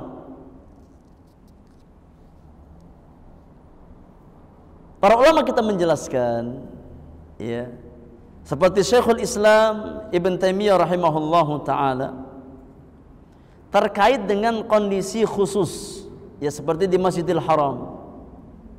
Ya, seperti di Masjidil Haram. Ya. Kata Syekhul Islam Ibn Taimiyah rahimahullahu taala, "Lau shallal musalli fil masjid wan nasu yatufuna amamahu lam yukrah. Sawa'un marra min amamihi rajulun aw imra'atun." Ya. Ketika seseorang dia sedang salat di Masjidil Haram, kemudian ada orang yang sedang tawaf di hadapannya lewat, ya, maka tidak dimakruhkan hukumnya. Karena ini mimbabil darurah, karena nggak mungkin kita menahan orang yang sedang yang sedang tawaf. Ya, tapi kita berusaha untuk mencari tempat yang kira-kira aman. Ya, tidak banyak orang lalu lalang di situ. Ya, cari tempat yang aman, yang bisa kita ambil sutra, yang tidak banyak orang lalu lalang. Ya. Jangan sampai karena semangat ingin mengamalkan sunnah, ya, salat sunnah tawaf di belakang makam Ibrahim. Ya, akhirnya ketika dia selesai tawaf, ya berdiri persis di belakang makam Ibrahim. Ya, nggak akan khusyuk salatnya jemaah. Ya, baru takbiratul ihram sudah ditabrak sama orang. Ya, setiap detik ada orang lewat di hadapannya. Ya, maka dia mencari sesuatu yang sunnah hukumnya, tapi meninggalkan yang rukun, meninggalkan yang syarat, meninggalkan ruhnya salat berupa khusyuk di dalam salat kita. Ya, oleh karenanya yang lebih utama kita mencari tempat yang lebih aman. Ya, kalau kita ingin salat sunnah 2 rakaat tawaf, cari tempat yang aman yang sekiranya tidak banyak orang lalu lalang di situ. Ya, kita salat 2 rakaat, ya, dan kita berusaha untuk mengambil sutrah di depan kita. Ya. Tapi kalau masih ada yang lewat maka ya mimbab ad-darurah, karena memang ya jumlah orang yang sangat besar, ya tidak memungkinkan kita untuk ya menahan mereka satu persatu. Wallahu a'lam. Kemudian hadis yang berikutnya, hadis yang kedua dari bab larangan melewati orang yang salat. Penulis membawakan hadis dari Abu Sa'id Al-Khudri radhiyallahu taala anhu wa ardhah, dikeluarkan oleh Al-Imam Al-Bukhari dan Muslim. Kata Abu Sa'id, "Sami'tu Rasulullah sallallahu alaihi wasallam yaqul." Aku pernah mendengar Rasulullah sallallahu alaihi wasallam bersabda, "Idza shalla ahadukum ila syai'in yasturuhu minan nas, fa arada ahadun an yajtaza baina yadayhi falyadfa'hu." Kata Nabi yang mulia, apabila salah seorang di antara kalian hendak mengerjakan salat dan dia telah mengambil sutrah, ya mengambil pembatas antara dia dengan manusia, kemudian ada seseorang yang ingin lewat di hadapannya, di tempat dia berdiri dengan sutrahnya. Ya, kalau seseorang sudah mengambil sutrah kemudian ada orang yang ingin lewat, kata Nabi, falyadfa'hu, maka hendaknya dia tahan. Dia tahan. Ya, jangan berikan dia lewat. Kalau kita sudah salat menghadap ke arah sutra atau sudah mengambil sutra, ya kemudian ada orang ingin lewat, maka hendaknya dia tahan, kata Nabi. Fa in aba falyuqatilhu. Kalau dia enggan, dia maksa, dilawan. Ya, jangan dikasih jalan. Suruh cari tempat yang lain. Ima maju ke depannya. Ya, setelah sutra itu, setelah pembatas itu, atau cari ke belakang. Ya, jangan maksa lewat di depan orang yang sedang salat secara langsung. Ya. Kata Nabi yang mulia, kalau dia tetap memaksa, maka dilawan, kata Nabi. Fa innama huwa syaitan. Sesungguhnya orang yang berbuat seperti itu adalah syaitan. Ya. Ketika seseorang berusaha untuk lewat di depan orang salat, sudah diingatkan, dicegah, ya tetap maksa, kata Nabi, dilawan. Ya, suruh dia mundur, ya cari tempat ke belakang atau ke depan. Ya, jangan lewat persis di tempat sujud kita. Ya, cari tempat yang lain. Ya, kata Nabi yang mulia, kalau dia maksa seperti itu adalah syaitan. Itu adalah syaitan. Maka hadis ini menjelaskan, ya, disyariatkan untuk mengambil sutrah ketika kita sholat. Ya. Secara khusus bagi imam ataupun munfarid, orang yang salat sendirian. Maka ya bagi imam disunnahkan, disyariatkan untuk mencari sutra. Ya, demikian pula seorang yang salat sendiri, munfarid. Ya, sebelum dia salat maka disunnahkan untuk mencari sutra. Adapun makmum, maka sutrahnya sutra imam. Ya, tidak perlu mencari sutra sendiri-sendiri. Ya, ketika kita salat berjamaah sebagai makmum, maka sutrah kita cukup sutrahnya siapa? Imam. Ya. Kalau seandainya makmum, ya cari sutrah sendiri-sendiri repot. Ya. Penuh di depan saf kita ini dengan sutrah masing-masing. Nah, maka itu bukan sunnah. Yang sunnah dalam salat berjamaah adalah cukup dengan sutrahnya imam. Yang disyariatkan ketika kita salat sendiri atau kita sebagai imam, maka disunnahkan untuk mencari sutrah. Adapun bagi makmum, maka ikut dengan sutrahnya imam. Pelajaran yang lain yang bisa kita ambil dari hadis Abu Sa'id Al-Khudri. Hadis ini yang menunjukkan larangan untuk berjalan di depan orang yang sholat. Ya, larangan untuk berjalan di depan orang yang sholat. Ya, bahkan Nabi perintahkan untuk menahan, ditahan. Kalau dia melawan, ya, kalau dia ngeyel, maka boleh diperangi, kata Nabi SAW. Ya, ditahan, tidak boleh diberikan lewat. Wallahu a'lam. Kemudian hadis yang berikutnya, Al-Imam membawakan sebuah hadis yang dikeluarkan oleh Al-Imam Al-Bukhari dan Muslim dari hadis Abdullah bin Abbas radhiyallahu taala anhuma. Beliau berkata, aqbaltu rakiban ala himarin atanin wa ana yawma idzin qad nahaztu al-ihtilam wa Rasulullah sallallahu alaihi wasallam yusalli bin nas ila bimina ila ghairi jidarin famarartu baina ba'di as-saffi fanazaltu wa arsaltu al-atana tarta' wa dakhaltu fi as-saffi falam yunkir dzalika alayya ahadun. Kata Abdullah bin Abbas radhiyallahu anhuma, suatu ketika aku datang dalam kondisi naik keledai betina, himar atan. Ya, keledai betina. Aku naik tunggangan berupa keledai betina. Dan pada saat itu aku mendekati usia baligh. Artinya Ibnu Abbas belum baligh, masih anak-anak. Ya, tapi sudah mendekati usia baligh. Dan Rasulullah sallallahu alaihi wasallam dalam kondisi sedang mengimami salat bersama para sahabat di Mina. Ya. Nabi sallallahu alaihi wasallam ya salat tidak menghadap ke arah tembok, ya, tidak menghadap ke arah tembok. Famarartu baina ba'di saffi, maka aku melewati sebagian saf orang yang salat itu, ya, sambil naik apa? Sambil naik kendaraan, sambil naik keledai, lewat di ya sebagian saf para ya orang yang salat.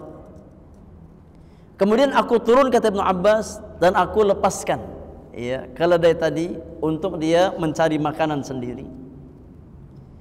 Kemudian setelah itu aku masuk ke dalam saf, ikut salat bersama kaum muslimin yang lain, dan tidak ada seorang pun yang mengingkari perbuatanku tersebut.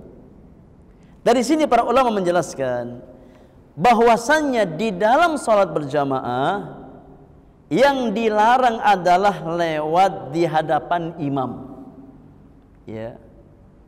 Adapun di hadapan makmum maka tidak termasuk larangan, ya. Kalau memang ada hajat maka boleh kita lewat ya di depan safnya para jamaah, ya. Tapi di depan imam maka tidak boleh, dilarang, ya. Kenapa? Karena para jamaah, ya, para makmum ketika mereka ikut salat berjamaah, sutrah mereka adalah sutrahnya imam, ya, sehingga kita boleh lewat di hadapan makmum ketika kita ada hajat. Seperti Ibnu Abbas, ya, lewat beliau dengan kendaraannya, dengan keledainya lewat apa di hadapan sebagian saf kaum muslimin yang salat bersama Nabi, ya. Kemudian masuk ke dalam salat dan tidak ada seorang pun yang mengingkari. Kalau seandainya perbuatan beliau adalah munkar, pasti ditegur, ya, ditegur oleh Nabi SAW atau diingkari oleh sahabat-sahabat beliau. Ya, ketika tidak ada yang mengingkari sama sekali, menunjukkan bahwasanya perbuatan seperti itu hukumnya apa? Hukumnya boleh, hukumnya jaiz. Ya, lewat di depan saf jamaah ketika ada hajat maka tidak mengapa. Ya, karena itu bukan sutrah. Sutrahnya para makmum adalah sutrahnya imam. Ya. Tapi ketika kita salat sendiri, ya, maka tidak boleh kita lewat di depan ya orang yang sedang salat tersebut. Ya, antara tempat dia berdiri dengan tempat sujudnya. Wallahu a'lam. Baik. Di antara pelajaran bisa kita ambil dari hadis Abdullah bin Abbas, kata para ulama, hadis ini dijadikan dalil oleh para ulama, ya, bahwasannya sutrah bagi makmum adalah sutrahnya imam, ya. Sutrah bagi makmum adalah sutrahnya imam, ya. Kemudian para ulama juga berdalil dengan hadis ini bahwasannya mengambil sutrah itu hukumnya sunnah, ya. Mengambil sutrah itu hukumnya sunnah, ya. Maka dalil-dalil yang datang dengan redaksi perintah untuk mengambil sutrah itu dibawa kepada istihbab, kepada ya afdaliyah. Ya, kenapa? Karena dalam riwayat yang lain Nabi SAW pernah sholat dalam kondisi tidak menghadap sutrah, ya. Maka ini menunjukkan bahwasannya ya perintah untuk mengambil sutrah itu hukumnya apa? Hukumnya sunnah. Kalaupun seseorang dia sholat tidak menghadap sutrah maka sholatnya sah, ya, tapi dia kehilangan fadilah, kehilangan keutamaan, ya, untuk mendapatkan ya pahala mengambil sutrah di dalam salatnya. Wallahu a'lam. Hadis yang terakhir dari bab larangan lewat di depan orang yang salat, Al-Imam membawakan hadis yang dikeluarkan oleh Al-Imam Al-Bukhari dan Muslim dari hadis Ummul Mukminin Aisyah radhiyallahu taala anha wa ardhaha. Beliau berkata, kuntu anamu baina yaday Rasulillah sallallahu alaihi wasallam wa rijlaya fi qiblatihi. Pernah suatu malam aku tidur, ya, persis di hadapan Rasulullah sallallahu alaihi wasallam. Sedangkan kedua kakiku di posisi kiblatnya Nabi sallallahu alaihi wasallam. Ya, Aisyah tertidur di hadapan Nabi, ya, dan posisi kaki beliau, ya, itu berada di kiblat Rasulullah sallallahu alaihi wasallam. Ada di tempat sujudnya Nabi sallallahu alaihi wasallam. Ya. Fa idza sajada ghamazani, maka ketika Nabi hendak sujud, Nabi meminggirkan kakiku. Ya, Nabi berisyarat kepadaku untuk apa? Menggeser kakiku. Fa qabadtu rijlayya, aku pun menekuk, ya, kedua kakiku, kata Aisyah. Ketika Nabi sujud, Nabi isyaratkan untuk minggir, aku pinggirkan kakiku. Ya, aku lipat kakiku. Wa idza qama basattuhuma, kalau Nabi sudah bangkit dari sujudnya, sudah berdiri lagi, aku, ya, yakni apa? Bentangkan lagi kedua kakiku. Aku bentangkan kedua kakiku lagi di hadapan Nabi sallallahu alaihi wasallam. Kalau lagi sujud, ya, dia lipat. Ketika Nabi sudah bangkit, dibentangkan lagi kakinya oleh Aisyah radhiyallahu anha wa ardhaha. Kata Aisyah, wal buyutu yauma idzin laisa fiha masabih, dan rumah-rumah kita pada hari itu gak ada penerangan, gak ada lampu, artinya gelap. Ya, ketika bangun di tengah malam, ya, gak tahu apa-apa di depannya, ya, kecuali apa? Merasa ada sesuatu, dipinggirkan. Maka ketika Nabi sujud, ya, dan Nabi mendapati ada jasadnya Aisyah radhiyallahu anha, Nabi perintahkan beliau untuk minggir, ya, untuk melipat kaki beliau agar Nabi bisa sujud. Setelah Nabi bangkit, maka Aisyah kembali, ya, membentangkan kaki beliau di tempat sujudnya Nabi sallallahu alaihi wasallam. Nah, hadis ini memberikan kita beberapa faidah. Ya.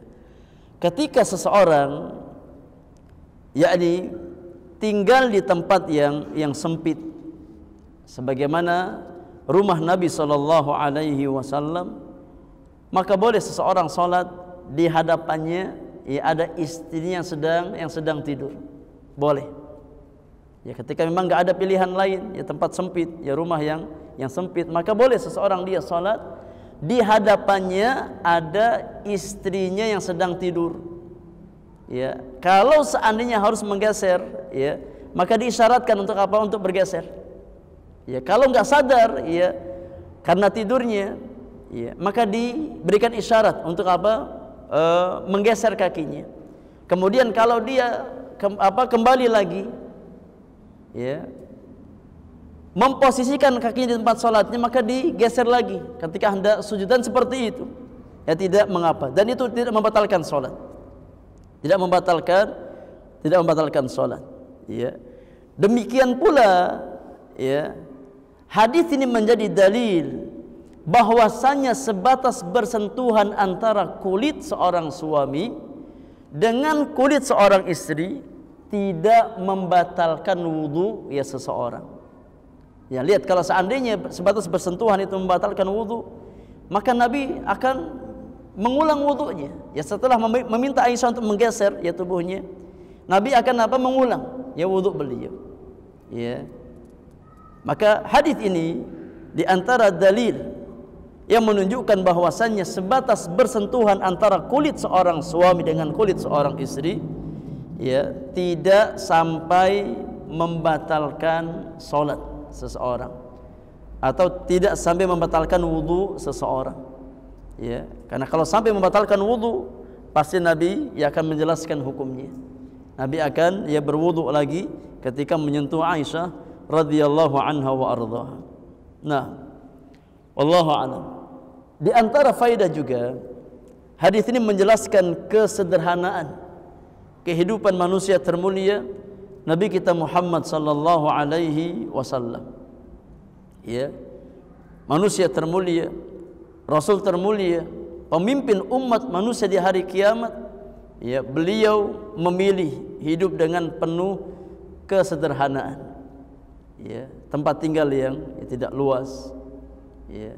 Ini menunjukkan bahwasanya Nabi alaihi salatu wassalam adalah orang yang paling faham tentang hakikat kehidupan dunia. Kata Nabi yang mulia alaihi salatu wassalam, mali walid dunya innama mathali wa mathalu dunya kamathali rakibin yastadhillu tahta dhilli syajaratin thumma qama fatarakaha. Kata Nabi yang mulia, apa urusanku dengan dunia?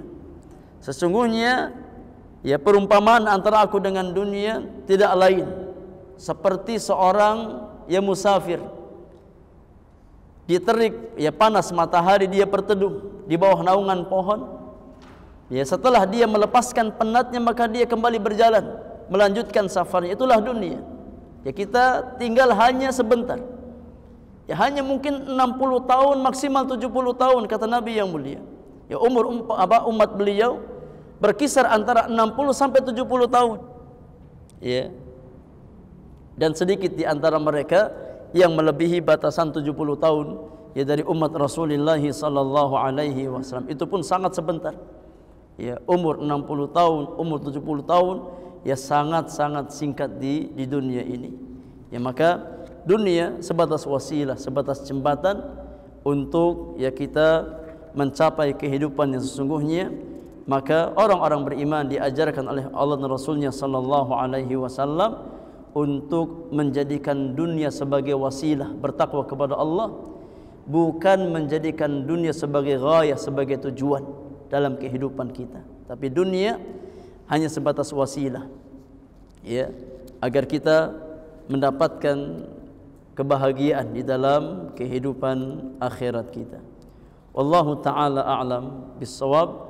Ini bisa kita bahas di kesempatan hari ini, jamaah yang Allah muliakan. Insyaallah kita masuk bab yang selanjutnya di pertemuan yang akan datang. Selebihnya kalau ada pertanyaan, kita beri kesempatan untuk bersoal jawab sebelum kita tutup majelis kita di kesempatan pagi menjelang siang hari ini. Wallahu taala a'lam bissawab.